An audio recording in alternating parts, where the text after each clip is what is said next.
What's happening around the world and what's happening here at home? Good evening, this is Primetime News and I'm Sandra Ferdinando.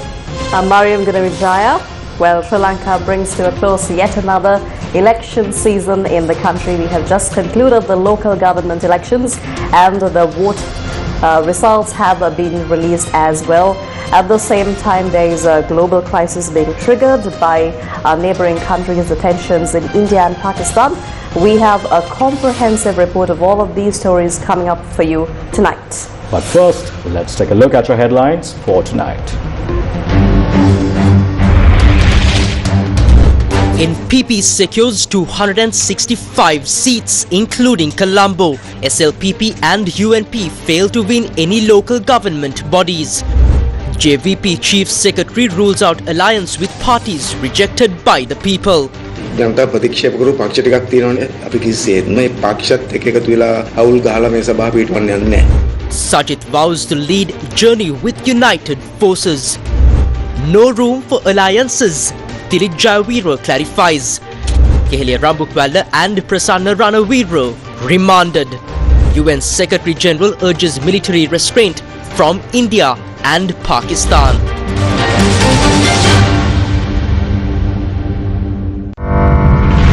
The local government election Sri Lanka 2025.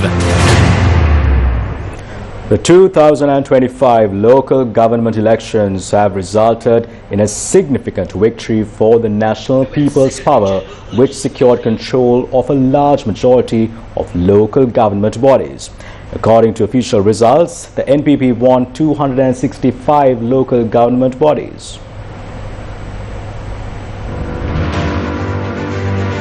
The National People's Power secured control of 265 out of 339 local government institutions. In total, the party claimed 3,927 seats. The Samagijana Balawegya came in second, winning 14 local government bodies and securing 1,767 seats. The Lanka Tamil Arisukachi won 35 local government bodies, securing 377 seats. The Sri Lanka Muslim Congress won 6 local government bodies. They obtained 116 seats. The All Ceylon Makkal Congress secured control of 3 bodies with 60 seats. The Tamil People's National Alliance won 1 local government body, securing 106 seats. The Sri Lanka Posujana Peramuna and the United National Party were unable to win any local government bodies. The SLPP won 742 seats, while the UNP obtained 381. The Posujana Eksat Peramuna won 300 seats. The Sarvajana Balaya secured 226 seats. However, they were also unable to gain control of any local government bodies. The 2025 local government elections commenced on the 6th of May. Now, voting commenced at 7 a.m., concluded at 4 p.m., which was followed by the process of counting votes, which concluded this evening as well. So, how did the parties fare in the local government elections 2025? Let's take a look. So, let's start off with the political force, the dominant political force in the country or in the political arena at the moment, that is the National People's Power led by President Anura Kumara Dissanayake. So how did the NPP perform? Now, the National People's Power secured a historic and commanding victory in the Sri Lanka's 2025 local government elections, winning 3,927 local government election seats with a total of 4,503,930 votes according to the results released this evening. Now, this outcome marks a significant, or you could also say a dramatic shift in the political landscape of the country, as the National People's Power led by President Anura Kumara Dissanayake cements its position as a political force in the grassroots level. So that was the dominant political force in the country at the moment, that is the National People's Power. How did the opposition party perform, that is the Samagijana Balawegya led by, of course, the opposition leader Sajid Premadasa. Now, the Samagijana Balawegya led by Sajid Premadasa came in a distant second with 2,258,480 votes and 1,767 seats. Now, the once dominant Sri Lanka Podujana Peramuna, of course, continued its decline, securing only 742 seats with, of course, 954,517 votes. Now, also a party that was once significant in the influence in the urban councils, that is the United National Party, just secured 381 seats with 488,406 votes. Now, that is how the main parties in the political arena fared in the local government elections 2025. Now, among the other parties, notable results include the People's Alliance with 300 seats, the Lanka Tamil Arasu Katchi, also known as the ITAC in short, fared with 377 seats, the Sarva Jana Balaya with 226 seats, the Sri Lanka Muslim Congress with 116 seats, the Democratic Tamil National Alliance with 106 seats,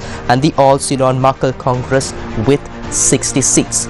So this was the performance of these parties in 2025. Now let's go back to 2018. How did the parties fare in 2018 rather, and how have they performed in 2025? Let's go through a small comparison. So in 2018, the dominant political force or the political party was the Sri Lanka Podujana Peramuna, which was led by former President Mahinda Rajapaksa. So how did the SLPP fare in the 2018 local government elections, and how does it compare to the performance in 2025? Now, in 2018, the SLPP stunned the political establishment by securing 4.94 million votes, which translates to 44.65% of the total vote share. Now, this landslide victory, earned the party 3,369 local government members and control of 231 local bodies. Now, in 2025, the once dominant Sri Lanka Podujana Peramuna suffered a significant setback, managing around only 10% of the votes. Now, in 2018 again, the Janata Vimukti Peramuna failed to secure control of a single local government body. However, won 431 seats with 693,875 votes. However, in 2025, the Sri Lanka President Anura Kumara Dissanayaka's National People's Power, which was formed by the JVP, emerged as the dominant force, securing 3,927 seats across the country. Now, if you take that number, 3,927, and also 3,369, which was the number of seats secured by the Sri Lanka Podujana Peramuna, the top two parties in 2018 and 2025, that is a difference of 88 seats. Now, at the same time, the Samagi Jana Balaweke, the breakaway faction of the powerful United National Party at that time in 2018, garnered 21.3% of the votes with 1,531 seats. And again in 2018, the United National Party, a traditional powerhouse, managed 3.61 million votes, securing 2,385 members and control of just 34 local bodies. So that was a brief comparison of how the political forces fared in the 2025 local government elections and how they fared in the 2025 local government elections. Of course, in 2018, it was the Sri Lanka Podujana Peramuna that was the dominant force, like I said, securing 3,369 local government members. And then in 2025, of course, it was the National People's Power with almost 3,927 seats. And that is how the local government elections 2025 fared. The National People's Power has claimed a decisive victory in the Colombo Municipal Council, long considered a stronghold of the United National Party. The NPP secured 48 seats with 81,814 votes, accounting for 36.92% of the total vote share. This marks the first time in decades that the UNP has lost control of Colombo's most prominent local authority. The Samagi Jana Balaweke followed with 29 seats and 58,375 votes, while the UNP managed only 13 seats with 26,297 votes, representing just 11.87% of the vote. The Sri Lanka Podujana Peramuna, which once dominated national politics, won only 5 seats with 9,341 votes. Minor parties such as Sarvajana Balaya and the United Peace Alliance each secured 2 seats.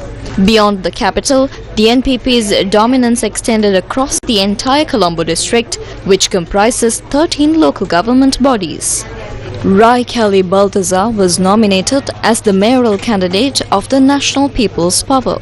Dr. Uwais Hanifa was appointed as the mayoral candidate for the Samagijana Balawegaya.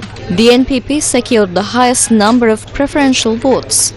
However, Dr. Hanifa stated that he would pursue the position of mayor based on a request from his party and that the SJB would engage in discussions with other opposition parties to secure the post.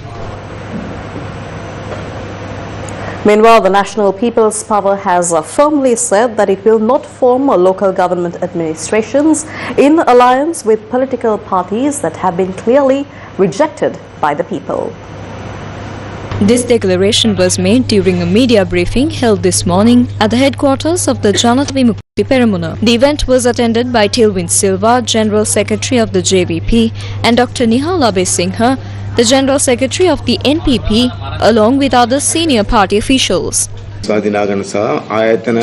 National People's Power has succeeded in earning the trust of the majority of the people in our country and has secured the highest number of representatives across a large number of institutions. However, in some areas, we face a challenge. Although we as a party have won most votes, when all other parties combine their seats, their total exceeds ours in a few places. Still, when taken as a whole, we are the single party that has won the highest number of seats. Forming councils by combining first, second and third place parties is not democracy. Even if there is no legal barrier to doing so, it goes against the will of the people. These are groups that have clearly been rejected by the public. Out of 339 local bodies, we have secured a majority in 254. That speaks for itself. Politically, there is no doubt. This election has been won by no one else but the NPP. Therefore, we will form councils in every institution where we have won and continue our national development efforts. The transformation we began in Parliament will now extend to the grassroots. We are confident in our ability to carry this forward.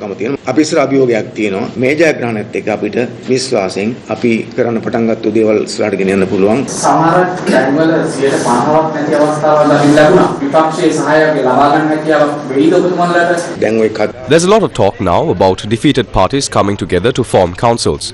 But let's be honest, should councils be formed by those who lost or those who won? Clearly, it's the winners who should form the councils, not the ones rejected by the people. If there are independent individuals who contested alone and are willing to support us, we welcome that. But we've been given a mandate by the people to form these councils, and we will do so accordingly. I want to stress that we have no intention of forming councils by joining with parties that were clearly rejected by the people, like the SJB, SLPP or UNP. In every council, the party with the most votes and seats will be invited to form the administration. The others, if they wish to oppose, will have to do so within the council. We'll see how that unfolds. There's also the matter of decisive votes. If we present a strong budget, I don't believe anyone will be able to oppose it. So to those who are trying to find comfort in adding up numbers and pretending they've won, we say this: the reality is very different.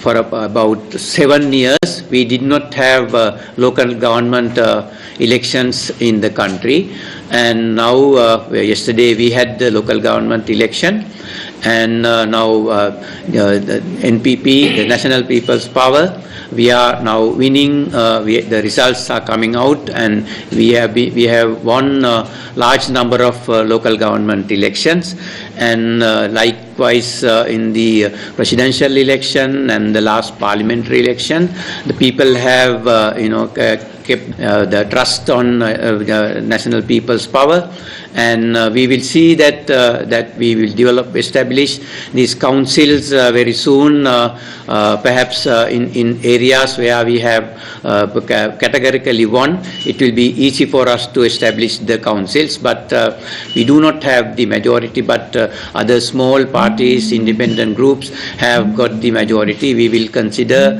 how to establish the councils, and after the establishment of the council, we will continue our work we have been doing from the establishment of our parliamentary victory in November. As you know, we have never held a single local government seat in Vavuniya, in the northern province, except for one council in 2018. Before that, we had no representation there at all. That's why we consider this result, winning over 150 seats in the north, a historic win. It reflects a significant shift in grassroots power in the region. Traditional parties that have controlled the north for nearly a century have now collapsed. If we compare this to 2018, we've made substantial progress, not only in the north but also in the eastern province. Of course, the ward-based electoral system has had some impact, but our strategies, especially the one we developed with Anura as president and in collaboration with the local Tamil political forces, has proven to be very strong. As a result, even major urban councils in the north have now approached us, expressing their willingness to work with us as the governing party. ආණ්ඩු පක්ෂය ලෙස අපත් සමග මේ ගමන යන්න කියලා. ඒ නිසා අපි එවැනි ඉල්ලීම් ගොඩාක් තිබෙනවා. Opposition leader Sajith Premadasa has declared his readiness to lead a united front of all opposition forces.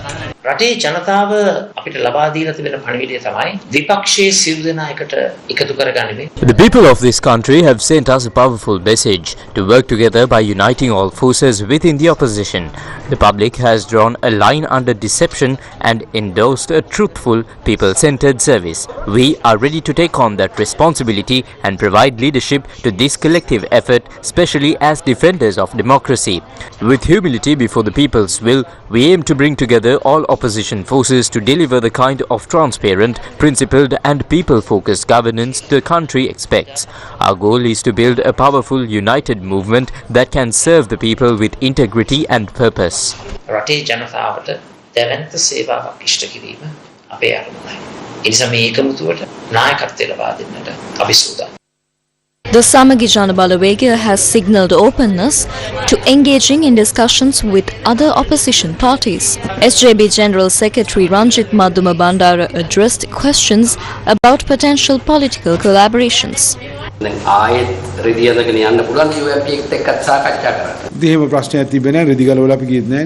පොහොට්ටුව මතීර කොහොමද?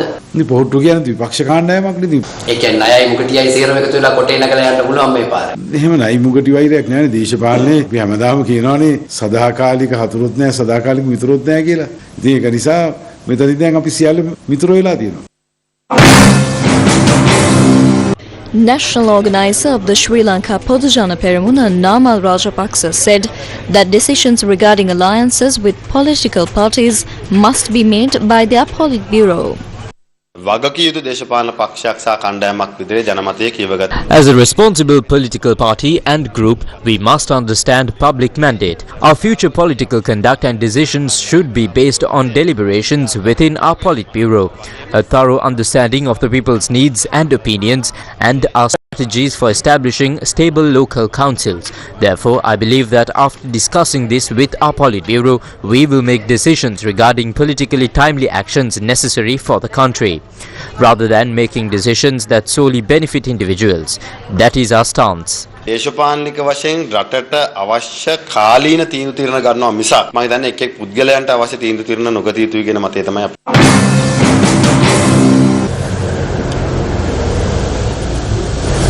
The United National Party says it is ready to hold discussions with other political parties to establish power in local government institutions. Officials from the party held a discussion in Colombo today under the leadership of former President Ranil Wickremesinghe. එක්කම එකතු වෙලා හිටියා නම් අද අපිට හදන්න තිබ්බනේ. අද මෙතන නෙමෙයි ඉන්නේ අපි මහමැතිවරුන්ටත් ඉල්ලලා අපිට අතුලට එන්න තිබ්බ අලියන් ඉල්ලුවා. ඉදිරියේදී මොකද්ද වෙන්නේ කියලා මොකද සමහර සභා පීඨවන්නට මම හිතන්නේ එක්සත් ජාතික පක්ෂයේ අයත් එතන තමයි තීරණාත්මක එක්කෙනා වෙන්නේ මං හිතන්නේ. ඉතින් ඒ අනුව අපි බලලා දැන් සමගිය සහය ඉල්ලන ඔබතුමාලගේ සහය දෙනවද?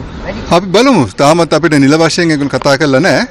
කොහොමදත් අපි දැන් සාකච්ඡා කරුවේ. අපි විපක්ෂයේ කට්ටියත් ඔක්කොම එකතු වෙලා සාකච්ඡා කරන්න ලෑස්ති අපි. හැබැයි විපක්ෂ නායක සජිත් ප්‍රේමදාස මහත්තයා නම් කියන්නේ විපක්ෂයේ සහාය අරගෙන එතුමාගේ නායකත්වයෙන් පළාත් පාලන කියන බලය පිටවනවා කියලා. නෑ ඒක ඉතින් සමගි ජන බලවේගයේ වැඩිපුර තියෙන ඒවටත් ඉතින් අපි ඒගොල්ලන්ත් එක්ක සාකච්ඡා කරලා හරියට බලමු ඒක. අපි ඔක්කොම සියලුම පක්ෂත් එක්ක කතා කරනවා. අපිට සහයෝගය ඒගොල්ලොන්ට බලාපොරොත්තු වෙනවා නම් අපිට දෙන්න පුළුවන්. ඒ තාමයි ගැන අවසාන තීරණයක් නෑ. අපිට කතා කරන අයගේ දිහා බලලා අපි කරනවා. එතකොට දැන් මැතිවරණයේ වෙලාවේ ඔබතුමිය එක්සත් ජාතික පක්ෂය සහ සමගි එකට එල්ලනාදී සජිත් මහත්තයලා පිරිසක් ඕන්නේ අපිට ඕන්නේ අපි තනියෙන් ඉල්ලනවා කිව්වා. හැබැයි දැන් සහය ඉල්ලනවා නෑ තාම ඉල්ලලා නෑ. සමගි ජන බලවේගයේ අපේ සහයෝගය ඉල්ලලා නෑ තාම. හැබැයි සජිත් ප්‍රේමදාස මහත්තයා නම් කියන්නේ විපක්ෂයේ සියලු විපක්ෂයේ සහාය අරගෙන එතුමාගේ නායකත්වයෙන් ඉදිරි පළාත් පාලන වල මේ බලය අල්ලනවා. එහෙම කිව්වට ඉතින් බෑනේ. ඕක සමාල්ලාට ඉතින් කොහමද දන්නේ නෑනේ. General Secretary of the Sri Lanka Podujana Peramuna, Attorney Sagarakaari Wasam, asserted that his party forming an alliance with the United National Party is fundamentally a matter of principle. අපි දකිනවා මේ ප්‍රතිපල දිහා බැලුවාම UMP එකෙත් සමහර ආසන ඇවිල්ලා තියෙනවා. ඒ වගේම ශ්‍රී ලංකා පොදු ජන පෙරමුණටත් ඇවිල්ලා තියෙනවා. දැන් ඔබතුමාලට පොඩි හිතෙන්න එහෙම chance එකක් ගන්න තිබුණා නේද? UMP එකයි ශ්‍රී ලංකා පොදු ජන පෙරමුණ එකට තරඟ කරන පොඩි chance එකක් ගන්න හැකියාවක් තිබුණා නේද? නැහැ. ඒක අපේ ප්‍රතිපත්ති සම්බන්ධ ප්‍රශ්නයක් තියෙනවා. No, that is a matter of our principles. The Sri Lanka Podujana Peramuna has always been a party that stands for the nationalism of this country and for national economy. But the United National Party is a party that has never stood for the nationalism of this country and has consistently believed in neoliberal economic policy. Therefore, I think the alliance of such two parties would be an injustice to the people of the country. පක්ෂ දෙකක් එකතු වීම මං හිතන්නේ රටේ ජනතාවට අපි කරන අසාධාරණයක්. Leader of Sarva Janabalaya MP Dilip Jayavera has declared that his party will remain independent and will not form alliances with any other political party to secure control of local government bodies. ඉතින් අපිට කිසිම හේතුවක් නැහැ කිසිම දේශපාලන පක්ෂයක් හෝ බලවේගයක් එක්ක දේශපාලනිකව එකතු වෙන්නට. මේ ණය මුගටි ඔක්කොම එකහුව වෙන්න පුළුවන් නේද? මෙහෙම ගන්නොත් කොහොමද හැදෙන්නේ? සර්වජන බලයේ වැනි තීරණයක් ගැනීමට කිසිම සූදානමක් නැහැ. අපි වෙනත් කිසිම සාම්ප්‍රදායික දේශපාලන පක්ෂයක් ඔය දැන් ඉන්න දේශපාලන පක්ෂ වගේ ඔබේ භාෂාවෙන් කිව්වොත් මුක්කු ගහන්නට බලාපොරොත්තු වෙන්නේ නැහැ. දැන් මේ විදිහට ටෙලිෆෝන් එකකින් කෝල් ආවද? ඔව් ටෙලිෆෝන් එක කෝල් ආවා. General Secretary of the Lanka Tamil Arisukachi, President's Council M.A. Sumantiran said in Jaffna today that discussions will be initiated with other political parties to establish power in local government institutions. பெருவெற்றி இருக்கிறது இந்த மக்கள் எங்களுக்கு கொடுத்த The Lanka Tamil Arasukachi has achieved a significant victory in the local government elections. We acknowledge the public's mandate. The Lanka Tamil Arasukachi contested for 58 councils in the north and east, and we have secured a majority in 40 of those bodies. This is a big achievement. Of those 58 local government institutions, 10 are in areas where the Tamil community does not hold a majority. We have achieved a substantial victory in the eastern province this time. In the northern province, we won every district with a significant margin, except for Vavuniya. When forming councils, we will consult with other Tamil parties and make a joint decision. பெருவெற்றியை ஈட்டியிருக்கிறோம். வடக்கிலே Vavuniya மாவட்டம். Newsfirst with the people.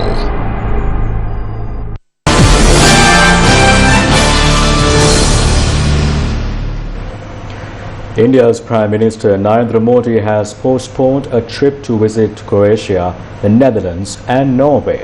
No official reason has been given for the delay, but the announcement comes hours after New Delhi launched strikes on Pakistan and Pakistan-administered Kashmir. And Modi has not publicly spoken about the military action on India's neighbour. At the same time, Pakistan's National Security Council meeting has condemned the illegal acts by India as blatant violations of Pakistan's sovereignty and territorial integrity, which manifestly constituted acts of war under international law.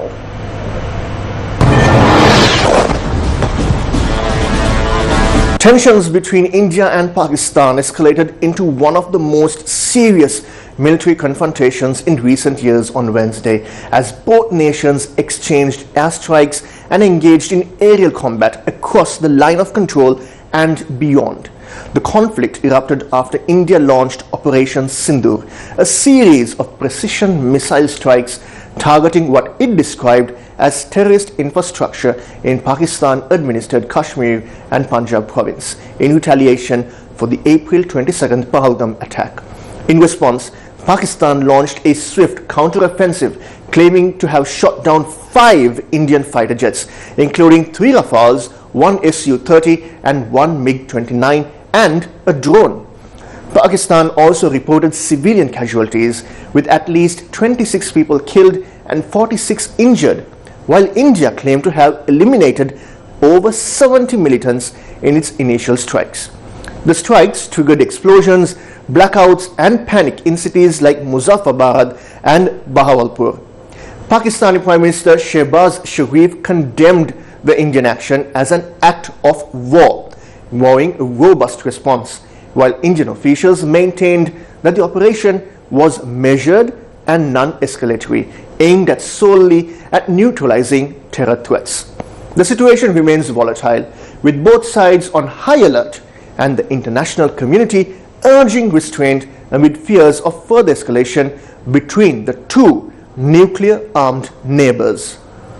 It took just 25 minutes for India to unleash 24 missiles that struck 9 terror camps and killed 70 terrorists in Pakistan and Pakistan-occupied Kashmir.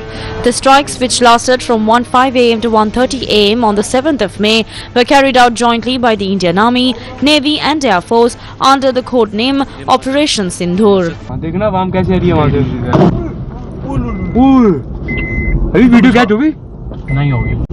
Indian Prime Minister Narendra Modi chaired a cabinet meeting where he called the Operation Sindoor a targeted military strike on 9 terror camps across the border to avenge the Pahalgam terror attack, a moment of pride. The Prime Minister informed the cabinet that the operation was executed exactly as planned, with no mistakes whatsoever, and successfully completed the retaliatory attack.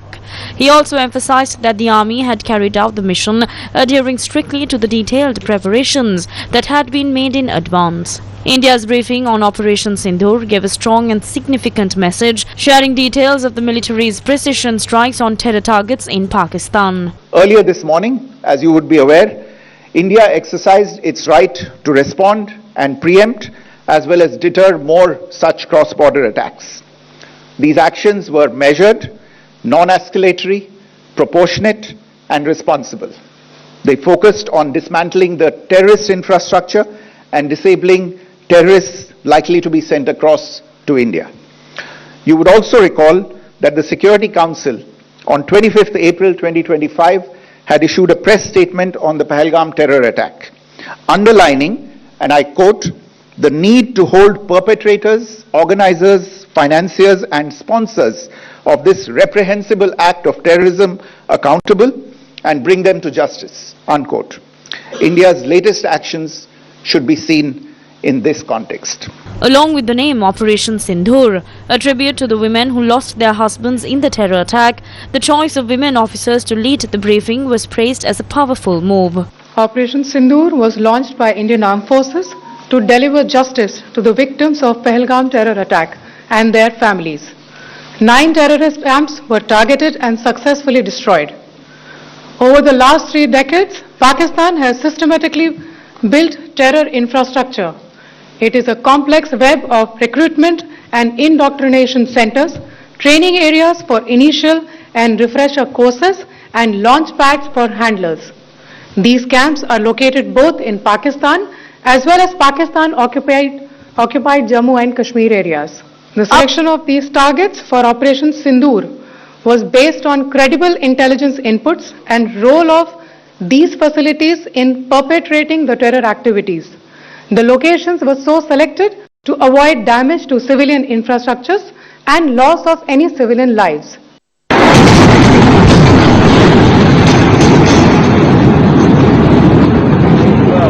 The Pakistani military said it brought down 5 Indian jets in retaliation for late-night strikes launched by its neighbouring country at 6 sites, including in Punjab's Sialkot and Bahawalpur, as well as Azad, Jammu and Kashmir. The military HAD said the 5 Indian fighter jets included 3 Rafale planes and 1 each of Russian planes, a Su-30 and MiG-29. The military confrontation between Pakistan and India began a little after 1 a.m.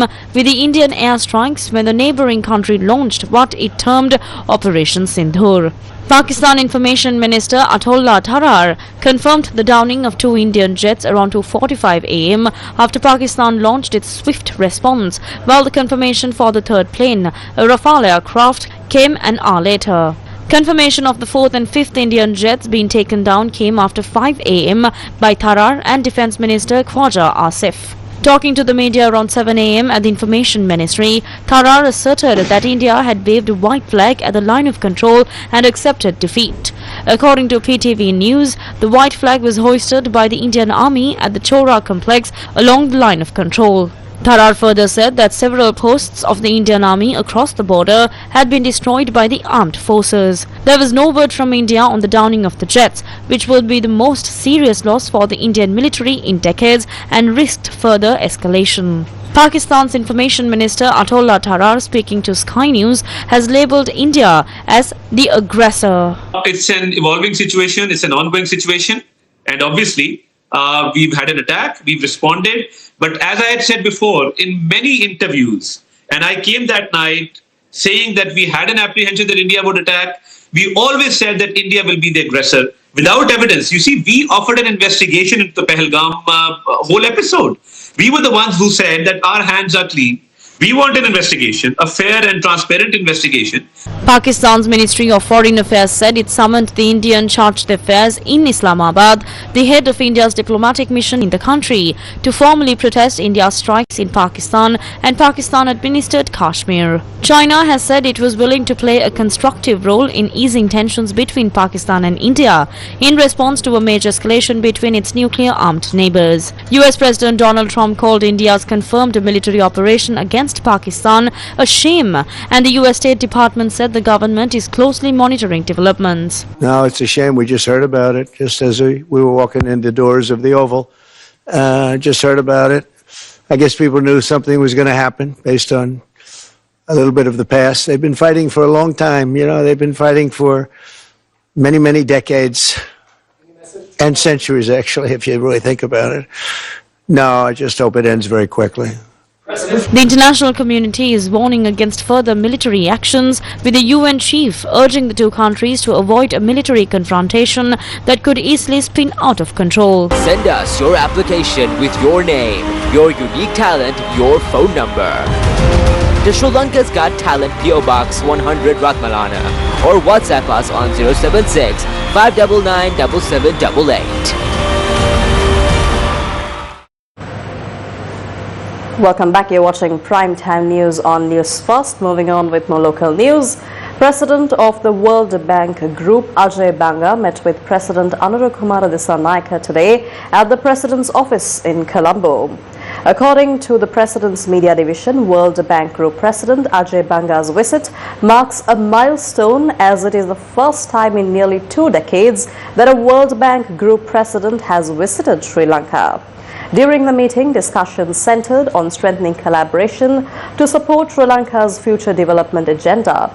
Priority areas identified included digitalization, tourism, agriculture and infrastructure development, with a particular emphasis on identifying short-term rewards, including advancing development in the northern and eastern provinces. The Sri Lankan government's efforts to establish a robust legal framework conducive to attracting new investments and recent policy initiatives were also discussed during the meeting. Meanwhile, former Minister Kehelia Rambukwella, who was arrested by the Commission to investigate allegations of bribery or corruption, was ordered to be remanded until the 20th of May by the Magistrates' Court. Former Minister Kelio Rambukwal was taken into custody by the Commission to investigate allegations of bribery or corruption. The arrest stems from allegations that during his tenure as Minister of Media, Health and Environment, Rambukwal appointed friends, relatives and political allies to positions within his personal staff. These individuals were allegedly paid salaries and allowances from ministry funds without performing any official duties, resulting in a financial loss to the state amounting to 8,05,814 rupees. It is further alleged that these funds were used to pay salaries to political supporters and staff at party offices, constituting an unlawful and improper use of public money. In an official statement, the Bribery Commission confirmed that Rambukwala was arrested in connection with 3 separate corruption charges.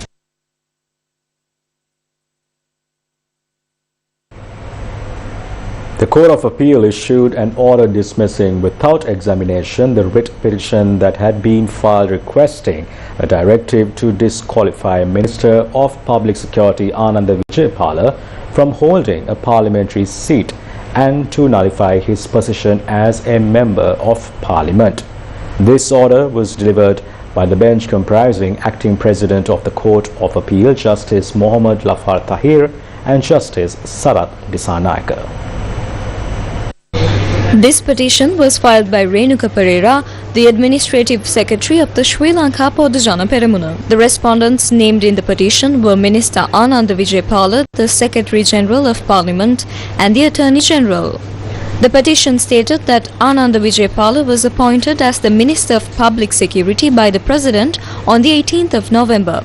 It also cited a report published in the Sunday Times on December 10th, which claimed that Vijaypala had been appointed as the Chief of Staff to the President. The petitioner argued that under Article 91 of the Constitution, individuals holding positions in the public service are disqualified from being elected to or sitting in Parliament. He further contended that the position of Chief of Staff to the President constitutes a public service role and therefore Ananda Vijaypala was not eligible to hold a parliamentary seat under such circumstances. Former State Minister Prasanna Ranavira has been remanded until the 19th of May following his appearance before the Mahara Magistrates Court earlier today. The order was issued by Magistrate Kanchana N. Silva in connection with a high-profile case involved in the alleged illegal sale of a state-owned land. Ranavira is being accused of being involved in the unauthorized sale of a government-allocated plot in Kiribathkoda to a private buyer. The land had reportedly been designated for a public construction project. The case is being pursued under the Public Property Act, which carries serious penalties for the misuse of state assets. The court had previously issued open warrants for the arrest of Ranavira and several other suspects on the 5th of May, after they failed to appear in connection with the investigation. In a related development, former Minister Mervyn Silva has also been remanded in connection with the same case.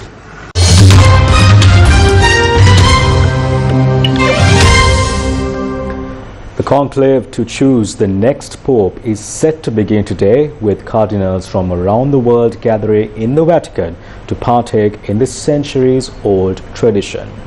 Cardinal electors will withdraw to the Sistine Chapel to pray, deliberate and cast votes in a secret ballot. They will remain sequestered until the new leader of the Catholic Church is selected.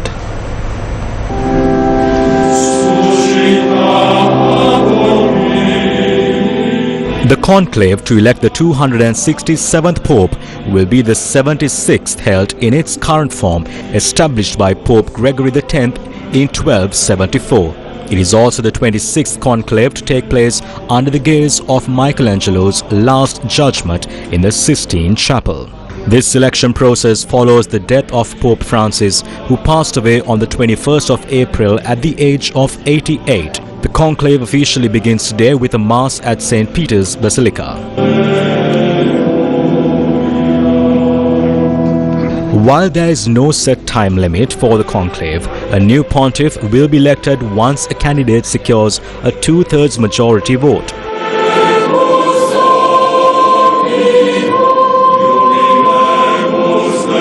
Twice a day, cardinals burn the ballots in one of the 2 stoves, producing smoke signals visible to the public.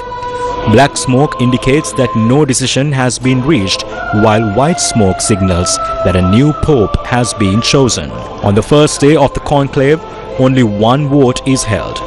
In the days that follow, the cardinals conduct 4 votes per day, with the ballots burnt twice daily. Until a new pope is elected, crowds are expected to gather in Vatican City, watching for the telltale smoke that will reveal the outcome of the vote. The previous conclave took place in 2013 and lasted 2 days. It concluded with the election of Pope Francis following the resignation of Pope Benedict XVI.